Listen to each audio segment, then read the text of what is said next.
দর্শক দেখুন, যেটা দেখছেন এটা হচ্ছে পাকিস্তানের করাচিতে একটা বিরাট বিক্ষোভ দেখানো হয়েছে। ওখানে আমেরিকার যে দূতাবাস আছে সেখানে ভাঙচুর, অগ্নি সংযোগ এবং তারপরে যেটা হয়েছে পুলিশ বা আমেরিকান বাহিনী এটা উঠে আসছে, মানে গুলি চালায়, তাতে অনেকের প্রাণ চলে গেছে, 10-এর বেশি, এবং অনেকের জখম। মানে যুদ্ধ হচ্ছে ওখানে ইরানের সঙ্গে ইসরায়েল বা ইউএসএ, আর মারামারি করে মারা যাচ্ছেন পাকিস্তানে, করাচিতে। তো এখন এখানকার হচ্ছে এই পরিস্থিতি। তবে আমাদের দেশেও দেখছি কিছু ক্ষোভ বিক্ষোভ দেখানো হচ্ছে ইরানের সমর্থনে, খামেনির সমর্থনে। যদিও এই পর্যায়ে যায়নি বা এরকম সাহস কেউ মানে পাচ্ছেন না আর কি ভারতে, কিন্তু ওখানে তো কোনো নিয়ন্ত্রণ নেই, যা খুশি করা যায়। তাছাড়া ওখানে আবার অন্য কোনো রাগও থাকতে পারে, যেহেতু ওখানকার সেনাপ্রধান আসিম মনির ট্রাম্পের সঙ্গে ডিনার করেন, খাওয়া দাওয়া করেন, একেবারে মাথা নুইয়ে দিয়ে এসছেন। হয়তো সেই রাগটাও থাকতে পারে, আমেরিকা ওদিকে মারছে আর তুমি আমেরিকার এই করছো, হয়তো সেই জন্যে দূতাবাসে ক্ষোভটা আছড়ে পড়ছে। কিন্তু আছড়ে পড়লে কী হবে, মনিরকে আবার ট্রাম্পকে সামলাতে হবে, তার মনকে রক্ষা করতে হবে, বেশি কিছু করতে দেওয়া যাবে না। ফলে তারও ফোর্স বা তাদের বা ওদের পুলিশকে নামিয়ে মানে এরকম করা হয়েছে, প্রোটেস্ট যাতে রোখা যায়। তো রুখতে গিয়ে দেশেরই এতগুলো লোকের প্রাণ চলে গেছে, যাচ্ছে তাই অবস্থা। তো এটা হচ্ছে পাকিস্তানে। আরও অন্যত্রও সব প্রোটেস্ট হচ্ছে, দেখছি সব ভিডিও আসছে, বাংলাদেশেও সব চলছে, এইসব হচ্ছে। কিন্তু দর্শক, আপডেটটা কি? গতকাল যে খবর সকাল সকাল আপনাদেরকে আমরা দিয়েছিলাম, তার এই মুহূর্তে কি আপডেট? আপনারা জানেন আয়াতুল্লাহ খামেনি, ইরানের যিনি সর্বোচ্চ নেতা, তিনি চলে যাওয়ার পরে এখন যেটা খবর, এই যে আয়াতুল্লাহ আরাফি, তাকে নাকি অস্থায়ীভাবে দায়িত্বটা দেওয়া হয়েছে। মানে আয়াতুল্লাহ খামেনি চলে গেছেন, মানে তাকে খতম করা হয়েছে। তো যেটা মনে করা হচ্ছিল যে এবার রেজিম চেঞ্জ হবে, অন্য সরকার আসবে, ট্রাম্প তার কাউকে ওখানে বসাবেন, মানে এমন একটা পক্ষকে বসানো হবে যারা ট্রাম্পের সঙ্গে ভালো সম্পর্ক রেখে চলবে। কিন্তু এদিকে যেটা আসছে যে না, আয়াতুল্লাহ খামেনি গেছেন তো কী হয়েছে, তার দেখানো পথেই আমরা শাসন করব বলে ইনার নামটা এখন সামনে আনা হয়েছে। অন্তর্বর্তীকালীন ওনাকে নেতা বানানো হয়েছে, আয়াতুল্লাহ আরাফি।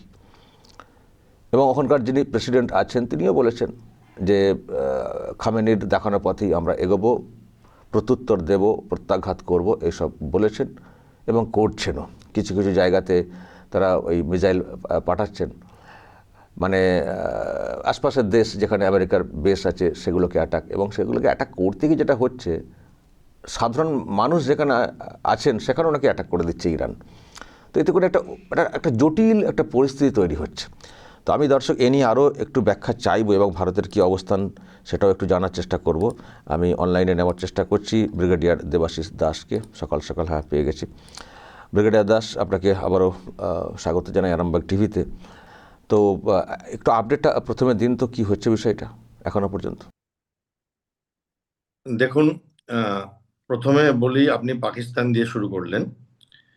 পাকিস্তানে কিছু মানুষ, তারা এই আমেরিকার অন্যায্য আক্রমণ এবং শাহ বলছি খামেনি, সুপ্রিম কমান্ডার ইরান, তার মৃত্যুকে ক্ষোভের প্রকাশ করতে গিয়ে করাচির ইউএস যেটা এম্বাসি আছে সেটাতে অ্যাটাক করে।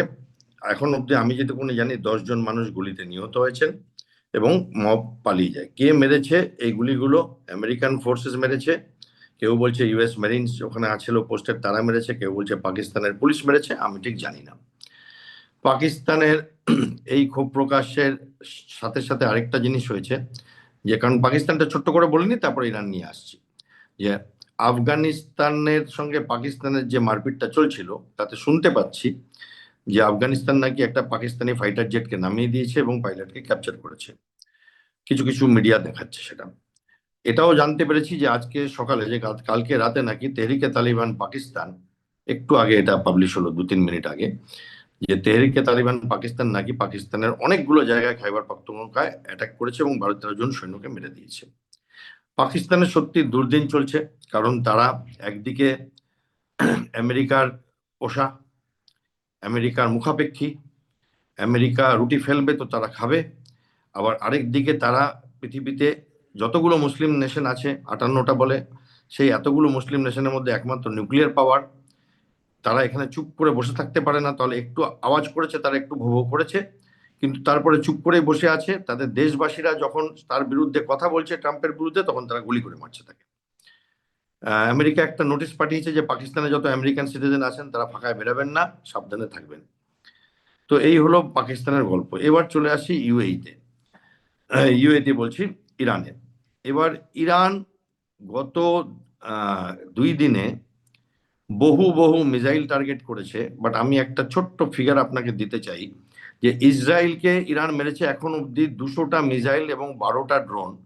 আর ইউনাইটেড আরব এমিরেটস, মানে দুবাই, আমরা যেটাকে বলি দুবাই সারদা আবুধাবি, ওখানে 140টা মিসাইল আর 270টা ড্রোন পাঠিয়েছে। কাতারকে মেরেছে 66টা মিসাইল আর 45টা ড্রোন। ওমানকে মাত্র 3টে ড্রোন। তো এই ব্যাপারটা একটু চিন্তা, যে এরা ইউএই আর কাতারের পিছনে কেন পড়ে গেছে। কারণ এরা কোথাও একটা মনে করে ইরানের যে খামেনি এবং তার দল বল, এখন তো খামেনি নেই, যে ইহুদি বিরোধিতায় কোথাও একটা গাফিলতি করেছে ইউনাইটেড আরব এমিরেটস, কাতার আর বাহরেইন। কারণ অ্যাব্রাহাম অ্যাকর্ড বলে একটা অ্যাকর্ড হয়েছিল 2020 সালে, যখন ট্রাম্প রাষ্ট্রপতি ছিলেন প্রথমবারের মতো, তখন ইসরায়েল, আমেরিকা, ইউএই, বাহরেইন এরা মিলে, আর মোরক্কো, সুদান করেছিল, এবং সৌদি আরবিয়াকে এরা বলেছিল করাবে, বাট তার আগে এই অ্যাটাকটা হয়ে গিয়েছিল হামাসের ইসরায়েলে। তো কোথাও ইরান এদের দোষারোপ করে বলে এদের যেন একটা শিক্ষা দেওয়ার জায়গায় এসছে। আজকে জানতে পারছি সকালবেলায় নাকি আমাদের প্রাইম মিনিস্টার ইউএইর যিনি সর্বোচ্চ নেতা, তাকে ফোন করেছেন। তিনি তো ভাই বলে ডাকেন তাকে, দেখলাম টুইটে যে আমার ভাইয়ের সাথে আমি কথা বলেছি, সমবেদনা জানিয়েছি, সাবধানে থাকতে বলেছি, এবং আমাদের দেশের মানুষদের সম্বন্ধেও একটু চিন্তা জানিয়েছি, এবং আমি ওনার পাশে দাঁড়িয়ে আছি। তো এখানে একটা অবস্থান কিন্তু স্পষ্ট হয়ে গেছে। কোথাও আমি যেটুকুনি বুঝি ভারতবর্ষ অবস্থান স্পষ্ট করছে যে ইউএইর পাশে আছে। আপনি হয়তো দেখেছেন কিছুদিন আগে এই ভদ্রলোক এসেছিলেন ভারতবর্ষে, 3 ঘন্টা 4 ঘন্টা ফ্লাইটে করে এসেছিলেন, 2 ঘন্টা প্রধানমন্ত্রীর সাথে ক্লোজ ডোর ডিসকাশন করেছেন, আবার ফেরত চলে গেছিলেন। কি করেছেন আমরা জানি না, আমরা যা ইচ্ছা চিন্তা করতে পারি, বাট করেছিলেন ডিসকাশন। এনার সাথে আমাদের প্রধানমন্ত্রী এবং ভারতবর্ষের সম্পর্ক খুব ভালো, এবং সৌদি আরবের সাথেও ভালো। এইবার এইখানে কি হচ্ছে, এই দেশগুলোতে ভারতবর্ষ কয়েক বিলিয়ন ডলার লাগিয়ে বসে আছে, তারাও আমাদের উপরে লাগিয়ে বসে আছে। ফলে এখানটা যদি ঘেটে যায় তাহলে ভারতবর্ষের টাকার লস হবে, সামরিকভাবে লস না হলেও, এবং সেটাতে ভারতবর্ষের উন্নতি এবং গ্রোথ স্টোরি হয়তো বিক্ষিপ্ত হবে। এবং আমি একটা জিনিস যেটা বহু বছর ধরে পড়াশোনা করছি এই ব্যাপারে, যেটা বুঝতে পারছি, একটু আঁচ পাচ্ছি, যে একটা সময় ছিল যখন আমরা 2 নৌকায় পা দিয়ে বেশি চলতাম, এখন বোধহয় আমরা 2 নৌকায় পা না দিয়ে একটু স্পষ্টীকরণ করছি যে আমাদের ধাতটা কোন দিকে। আমি ব্যক্তিগত মতামত এটা, যে ভারতবর্ষ পরিষ্কার করে দেখাচ্ছে যে যারা গ্রোথ ওরিয়েন্টেড নেশন তাদের ধর্ম না দেখে আমরা তাদের সাথে ব্যবসা করব, আর যারা ধ্বংস ওরিয়েন্টেড নেশন তাদের সঙ্গে আমরা অতটা ব্যবসা করব না। তাদের সাথে সম্পর্ক বজায় রাখবো, কিন্তু অতটা ব্যবসা করব না, ঝগড়া করব না, কিন্তু তাদের সাথে দহরম মহরমও করব না। কারণ এই মুহূর্তে প্রাইম মিনিস্টার ওনার সাথে কথা বলেছেন, এবং সেটা আবার টুইট করে দিয়েছেন উনি, আমি আমার ভাইয়ের সাথে কথা বলেছি, তো ভাই বলছেন ওনাকে। তো এইখানে ইসরায়েলকেও ভাই বলেছেন, কিন্তু আমি ইরানের কাউকে ভাই বলতে শুনিনি ওনাকে। তো ফলে এটা একটা স্পষ্টীকরণ আসছে। তবে সরকার যে না, শাসনে থাকে আমারও কোথাও মনে হচ্ছে যে যে খামেনি, মানে প্রথমে যখন ইরানের দিকে হামলা তখন একটা নিন্দা প্রকাশ করেছিল, কিন্তু খামেনির হত্যার খতমের পরে সেরকম দেখছি না। এদিকে মানে ইউএই বা যেখানে ইরান অ্যাটাক করছে তার নিন্দা করতে ভারতকে দেখছি। তার মানে ইরান থেকে সমর্থন যে ভারত আস্তে আস্তে তুলে নিচ্ছে, এটা যেন কোথাও একটা বুঝতে পারছি। তার একটা অন্যতম কারণও হতে পারে যে তোমার সঙ্গে হচ্ছে ইসরায়েলের, তোমার সঙ্গে হচ্ছে ইউএসের, তো তুমি এখানে বেশ আছে বলে তুমি এদিকে কেন অ্যাটাক করছো, এবং অ্যাটাক করছো করছো, মানে ঠিক জায়গায় পয়েন্ট করে করতে পারছো না, এমন জায়গায় করছো যেখানে সাধারণ মানুষ সমস্যার মধ্যে পড়ে যাচ্ছেন। তো এটা কেন করছো? আমার মনে হচ্ছে এই যে সব কিছু ঘেঁটে দেওয়া ইরান যেটা চাইছে মিডল ইস্টের দেশগুলোতে, এটাতে আমার মনে হচ্ছে ভারত ক্ষুণ্ণ হচ্ছে যে তুমি ঠিক জায়গায় অ্যাটাক করতে পারছো না, তুমি অন্য জায়গায় অ্যাটাক করছো যেখানে সাধারণ মানুষ হ্যাম্পার হচ্ছে। তো সেটা আমরা কী করে সহ্য করি? এবার আমাদেরও বিনিয়োগ আছে, আমাদের লোকজন আছেন। আমার মনে হচ্ছে এই জায়গা থেকে আরও ইরানের প্রতি ধীরে ধীরে ক্ষুব্ধ হচ্ছে ভারত, তাই কি? একদম সঠিক বললেন আপনি। এবং আপনি যেটা বললেন তার সাথে আমি খালি এইটুকুনি অ্যাড করব, ইরান কিন্তু এটা আনটাবরি করছে না। ইরান এটা যথাযথ প্ল্যান করে করছে যে আমরা যদি ডুবি সারা পৃথিবীকে ডুবিয়ে ছাড়বো। তাই জন্য তারা এই স্ট্রেট অফ হরমুজ, যেটা নিয়ে কালকে আপনি ম্যাপও দেখাচ্ছিলেন, ওইখানটাতে অলরেডি কিছু জাহাজকে অ্যাটাক করেছে। আজকে ওমানের ওপরে, পোর্টের ওপরে বোম ফেলেছে ইরান। এবং ইরান চেষ্টা করছে এই তেলের দাম বাড়িয়ে ইউএস কে এক প্রকার বাধ্য করা। কারণটা কি বলুন তো, সব থেকে বেশি তেল কেনে ভারত আর চীন, এবং ভারত আর চীনের এনার্জি রিকোয়ারমেন্ট অন্যান্য দেশের থেকে অনেক বেশি। ফলে তাদের সব থেকে বেশি ইকোনমিতে ঝামেলা হবে, এবং চীন তাহলে চুপ করে বসে থাকতে পারবে না। এবং সেইখানে ইরান কিন্তু পাকা চাল খেলছে, এটা আপনাকে মানতে হবে। যে তারা বলছে যে আমি আমি কেন কষ্ট করে এই ইসরায়েলকে মারবো, আমি কেন কষ্ট করে ইউএস কে মারবো। যদিও কালকে নাকি ইউএস এর উপর অ্যাটাক করেছিল, একটা ওই এয়ারক্রাফট ক্যারিয়ার উপর অ্যাটাক করেছিল, কিছু হয়নি, ইউএস বলেছে যে আমাদের অ্যাটাক হয়েছে। এবং কালকে ইউএস 3 জন আমেরিকান সৈন্য মারা গেছে, সেটাও রিপোর্টে দিয়েছে। তো এইবার কি হচ্ছে যে কেন কষ্ট করব, তার থেকে আমি ঘেটে দিই। খেলা ঘেটে দিলে তেলের দাম বাড়বে, আপনার পৃথিবী ত্রাহি ত্রাহি করবে, তখন সবাই বলবে ইরানের সাথে সমঝোতা করো। এইটা বোধহয় ওদের স্ট্র্যাটেজি, সেভাবেই চলছে। আপনি যথার্থ বলেছেন। এইবার আপডেট দেব যে ইরানে এই মুহূর্তে কি হচ্ছে। তার আগে আমি একটা ছোট্ট কথা আপনার পারমিশন নিয়ে বলতে চাই। দেখুন, ইউএই 140টা মিসাইল পড়েছে, 270টা ড্রোন আমরা দেখেছি দাউ দাউ করে জ্বলছে। বুর্জ খালিফা বন্ধ, এয়ারপোর্ট বন্ধ, আমাদের বড় 7 স্টার হোটেল বন্ধ। ইউএইর মানুষেরা ত্রাহি ত্রাহি করছে। কতারে দেখেছি, আমরা বাহরাইনে দেখেছি। সেখানে আমি একটা ছোট্ট জিনিস বলতে চাই। ভারতবর্ষের ওপর অপারেশন সিন্দুরের সময় কয়েকশো ড্রোন এসেছিল, একটা ড্রোনও ভারতবর্ষের কোনো ক্ষতি করতে পারেনি। এবং তার জন্য ভারতবর্ষের সেনাবাহিনীর যে অবদান, সেটা কেউ বলে না সেরকম ভাবে। আপনি বলেছেন আপনার চ্যানেলে, বাট আমরা আমাদের কোনো শহরে কোনো বোম পৌঁছায়নি, মিসাইল পৌঁছায়নি। বহু চেষ্টা করা হয়েছিল, বহুভাবে তুর্কির বানানো, চায়নার বানানো মিসাইল, এবং এই সময় কয়েকশো, এবং একটাও আমাদের কোনো ক্ষতি করতে পারেনি। এবং এই ক্ষমতাটা হয়েছিল কারণ ভারতবর্ষ নিজের জিনিস ব্যবহার করেছে, অন্য কারো না, এক্সেপ্ট ফর রাশিয়ার S-400 ব্যবহার করেছে। তাছাড়া আমাদের যে ইন্টিগ্রেটেড এয়ার ডিফেন্স ছিল, সেই এয়ার ডিফেন্স আমাদেরকে বাঁচিয়েছে। মানে আগে ডিফেন্স, তারপরে তো অ্যাটাক। এখানে আপনি দেখেন ইরানের এয়ার ডিফেন্স কাদের, কোন দেশের তৈরি? চীন দেশের তৈরি। ইরানের অন্যান্য জিনিস কাদের? মিসাইল তাদের তৈরি, ড্রোন তাদের তৈরি। তো সেই এয়ার ডিফেন্স তছনছ করে দিয়েছে ইসরায়েল আর আমেরিকা মিলে প্রথম দিনের যুদ্ধতে। সেইখানে আমার মনে হয় যে এইখানে একটা কথা, যে আমরা যে শান্তিতে আছি এখন অব্দি, সারা পৃথিবী আমাদের আশেপাশে জ্বলছে, তার দুটো কারণ। একটা হচ্ছে ভারত নিউক্লিয়ার পাওয়ার, আর আরেকটা হচ্ছে ভারতের সেনাবাহিনী দাঁড়িয়ে আছে এবং একদম শটান, মানে ছাতি টেনে দাঁড়িয়ে আছে প্রত্যেকটা বর্ডারে, এবং সমস্ত রকম মোকাবিলার জন্য। এইবার আসি, হয়েছেটা কি। ইরানের প্রচুর লস হয়েছে, টপ লিডারশিপ গেছে, খামেনি গেছেন, তার অনেক আত্মীয় স্বজন গেছেন, অনেক বড় বড় জেনারেল গেছেন, ডিফেন্স মিনিস্টার গেছেন। এয়ার ডিফেন্স ক্যাপাবিলিটি ইরানের একদম তছনছ হয়ে গেছে।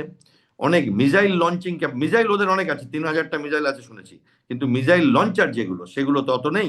সেগুলো অনেক বেছে বেছে ইসরায়েল ধ্বংস করেছে। ইরানের প্রক্সিগুলো একটু দুর্বল হয়ে আছে, সেরকম ভাবে হামাসের আর শক্তি নেই আগের যুদ্ধটার পরে। এবং হিজবুল্লাহকে আমেরিকা আর ইসরায়েল মিলে অনেক পিটিয়েছে। হুতি এখন অব্দি চুপ চুপ আছে। হুতি তো আপনি যদি দেখেন, ওমানের ঠিক তলায় ইয়েমেন, সেখানে হুতিরা থাকে, এবং সেখান থেকে এখন অব্দি সেই বদমাইশিটা করেনি। এবং এখন অব্দি রেড সিতে আমরা কোনো ঝামেলা দেখিনি, সেটাও একটা ভালো জিনিস। তো এইখানে হচ্ছে ইরানের বন্ধু সংখ্যা কমে গেছে পৃথিবীতে, কারণ মুসলিম দেশগুলো ইরানকে সেরকম ভাবে অফিসিয়ালি সাপোর্ট দিচ্ছে না। এটা ইরানের দুঃখের দিক, কিন্তু ইরানের কিছু মানে শক্তির দিক আছে। সেইটা আমি একবার দর্শকদের বলতে চাইবো, যে অত সহজে ভেনেজুয়েলার মতো বা ইরাকের মতো যেটা হয়েছিল, সেটা এখানে নাও হতে পারে। তার কারণ, প্রথম কথা, ইরানের সাইজ। ইরান বহু বড় কান্ট্রি। হ্যাঁ, মানে ইরাকের আপনি ধরে নিন 3 গুণ, বা আফগানিস্তানের 2 গুণ, আর এগুলো বড় বড় কান্ট্রি। তো 3 গুণ ইরাক বা 2 গুণ আফগানিস্তান। ইসরায়েলের তো কত গুণ আমি জানি না। আর প্রচুর পাহাড় আছে। এবং আমেরিকা বা ইসরায়েল কেউ পদাতিক সৈন্যবাহিনীকে ইরানে পাঠাচ্ছে না, যেটা ইরাকে পাঠিয়েছিল, এবং পদাতিক সৈন্যবাহিনী না পাঠিয়ে ইরানের মতো একটা প্রাচীন সভ্যতাকে অত তাড়াতাড়ি করে দমবন্ধ করে যে মেরে ফেলবে, আমার মনে হয় একটু অসুবিধা হবে। আমি ফ্যাক্টস বলছি, আমি অ্যানালিস্ট, আমি কোনো পক্ষ নিয়ে বলছি না, আমি ফ্যাক্ট বলছি। এবং সেখানে ইরান কিন্তু অনেকগুলো অ্যাটাক আরো অ্যাবজর্ব করবে, কারণ তাদের কাছে, তাদের দেশবাসীর কাছে মৃত্যুটা একটা দৈনন্দিন ঘটনা।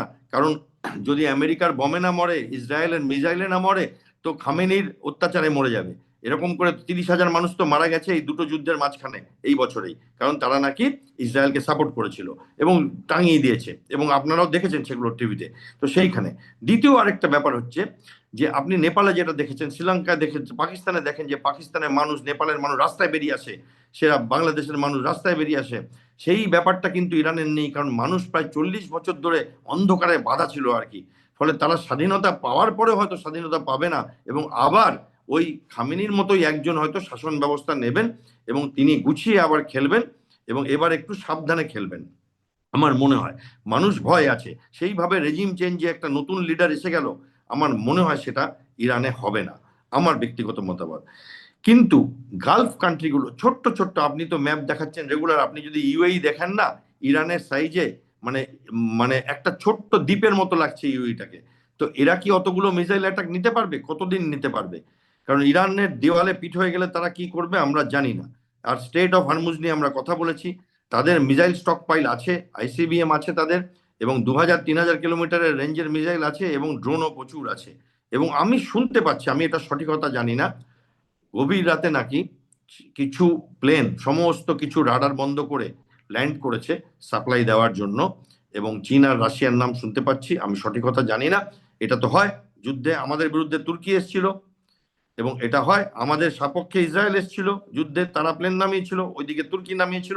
এগুলো হয়, এগুলোতে কিচ্ছু করতে পারবে না আমেরিকা, কারণ তারা যদি রাশিয়া বা চায়নার প্লেন উড়াতে চায়, জানলেও, প্রথমে জানতে পারবে না, জানলেও তারা করতে পারবে না।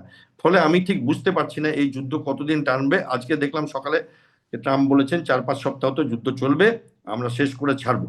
তো এইটা হচ্ছে একটা ওভারঅল ব্যাপার। এবার ট্রাম্পের একটা ব্যাপার আছে, রাশিয়ার যেমন ইউক্রেনের যুদ্ধ 3 বছর ধরে চলছে, কিন্তু রাশিয়ার মানুষের জীবনের মূল্য একটা আমেরিকান মানুষের জীবনের মূল্যের সমান না। সোজা কথা, আমেরিকান মানুষরা তাদের সৈন্যদের মৃতদেহ দেখতে চায় না, যেই জন্য গভর্নমেন্ট পড়ে যায়। ফলে ট্রাম্পের একটা মিড টার্ম ইলেকশন আছে নভেম্বরে, যদি তিনি এই যুদ্ধটা তাড়াতাড়ি গুটিয়ে না আসতে পারেন, তাহলে তাকেও পাত্তারি ঘটাতে হবে। কারণ আমেরিকান মানুষরা একেবারেই পছন্দ করে না, এবং ট্রাম্প এসেছিলেন যে আমি আফগানিস্তান থেকে সৈন্য বার করে নেব এইটা বলে, কারণ বহু বছর ধরে আফগানিস্তানে মরছিল আমেরিকান মানুষেরা, এবং সেটা নিয়ে ভীষণ বিক্ষুব্ধ ছিল আমেরিকার জনবাসী, কারণ তাদের কাছে মানুষ বাঁচবে, এনজয় করবে, কেন ফালতু যুদ্ধের মধ্যে মরবে, যেটা রাশিয়ার জন্য না, চীনের জন্য না। কিছুটা হলে ভারতও অনেক অ্যাবজর্ব করতে পারে ক্যাজুয়ালিটি, আমাদের এক একটা বোম ব্লাস্টে 40-50 জন মরে, তখন আমরা অ্যাবজর্ব করতে পারি। কিন্তু আমেরিকার যখন 9/11 হয়েছিল, আপনারা দেখেছিলেন, তারা সারা পৃথিবীর বিরুদ্ধে যুদ্ধ ঘোষণা করে দিয়েছিল। তো ফলে আমার মনে হয় সেখানে একটা চাপ আছে।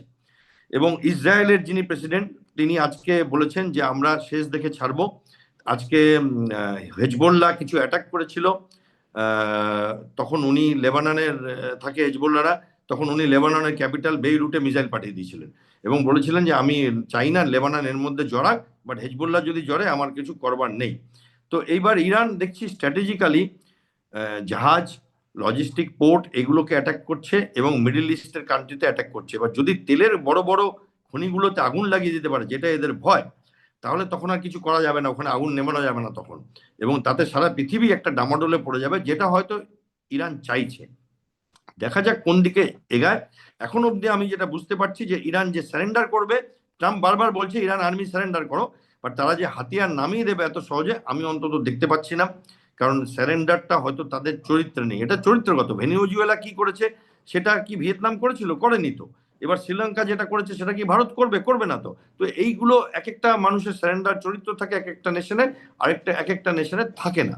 তো ফলে এইটা নিয়ে আমার মনে হচ্ছে যে অনেক দূর জল গড়াবে, এবং ভারত যেটা স্ট্যান্ড নিয়েছে, একটা মানে দৃঢ় স্ট্যান্ড দেখতে পাচ্ছি। ভারতের ক্যাবিনেট কমিটি মিটিং হয়েছে, তাতে ডিফেন্স মিনিস্টার, প্রাইম মিনিস্টার ছাড়া defence minister, external affairs minister ছিলেন, ফাইন্যান্সিয়াল মিনিস্টার ছিলেন, আমাদের ন্যাশনাল সিকিউরিটি অ্যাডভাইজার ছিলেন, আরও বিশেষ কিছু সেক্রেটারি ছিলেন, এবং তারা মিলে কিছু নিশ্চয়ই ডিসকাস করছে। কারণ তেলের দাম বাড়লে কি হবে সেটা একটা সবার চিন্তা, যে কিভাবে সেটা করবে। তার অনেক সিস্টেম আছে, সেই তেলের দামটাকে অ্যাবজর্ব করবার সিস্টেম আছে। ভারত এখন তো আর সেই জায়গায় নেই যে একটা কিছু হয়ে গেল আর সঙ্গে সঙ্গে ভারত গিভ আপ করে দিল, না, সেই জায়গায় নেই, সিস্টেম আছে। সেটা নিশ্চয়ই তারা প্ল্যানিং করছেন, এবং আশা করছি যে ভারতবর্ষ মোটামুটি শান্তিতে থাকবে, এই এই যুদ্ধের মাঝখান দিয়ে বেরিয়ে আসতে পারবে। ওকে, অসংখ্য ধন্যবাদ। লম্বা ব্যাখ্যা আপনি দিয়ে দিয়েছেন, আপনাকে প্রশ্নই করতে হয় না খুব বেশি, আপনি আমার প্রশ্নগুলো হয়তো আগে থেকে বুঝতে পারেন কি করতে যাচ্ছি। যাই হোক, ভালো থাকবেন, আপডেট আবারও নেব। অবশ্যই মানে যুদ্ধ কন্টিনিউ হলে মার্কেটে একটা প্রভাব পড়ে, তার প্রভাব আমাদের দিকেও আসতে পারে, কিন্তু ভারত একটা বড় শক্তিশালী দেশ, এগুলো অ্যাবজর্ব করতে পারে, এবং প্রধানমন্ত্রী তিনি বিষয়টা দেখছেন কোন দিকে কী পরিস্থিতি যাচ্ছে, সেই মতো করে মধ্যরাতেও দেখছি বৈঠকটা হচ্ছে। অসংখ্য ধন্যবাদ সরাসরি থাকার জন্য। দর্শক শুনলেন, ব্রিগেডিয়ার দেবাশিস দাস একটা ব্যাখ্যা দিলেন, এবং চারিদিকে তো সব ক্ষোভ বিক্ষোভ দেখতে পাচ্ছি, এটা তো পাকিস্তানের করাচি, আবারও বলছি আমাদের দেশেও হয়তো কোথাও কোথাও হচ্ছে, এমনকি আমাদের পশ্চিমবঙ্গ হয়তো এই ধরনের ক্ষোভ বিক্ষোভ অ্যাটলিস্ট প্রতিবাদ মিছিল হয়তো দেখা যেতে পারে, কারণ এখানকার যা পরিবেশ। দর্শক বলবেন যা বলার, যা সব শুনলেন, এবং ভারতও যে আস্তে আস্তে বুঝিয়ে দিচ্ছে ইরানকে যে তোমাদের এই ধরনের মানে মানে ক্রিয়াকলাপ আমরা যে পছন্দ করি না, আমরা একটা সময় পর্যন্ত সাপোর্ট করতে পারি, কিন্তু যখন দেখব তুমি সবাইকে বিষিয়ে দিচ্ছ, সবার বিরুদ্ধে যুদ্ধ ঘোষণা করে দিচ্ছ, সব কিছুকে ঘেঁটে দেওয়ার চেষ্টা করছো, নিজে ডুববে এবং সবাইকে নিয়ে ডুববে, তাহলে কিন্তু আমরা তোমাদের পাশে থাকবো না। সেই অবস্থানটা যেন কোথাও পরিষ্কার করে দিচ্ছেন নরেন্দ্র মোদী। দর্শক বলবেন আপনাদের কি বক্তব্য, আপনারা বলুন তো ভারতের এই মুহূর্তে কী অবস্থান হওয়া উচিত, যা বলার বলবেন এবং নজর রাখবেন আরামবাগ টিভিতে।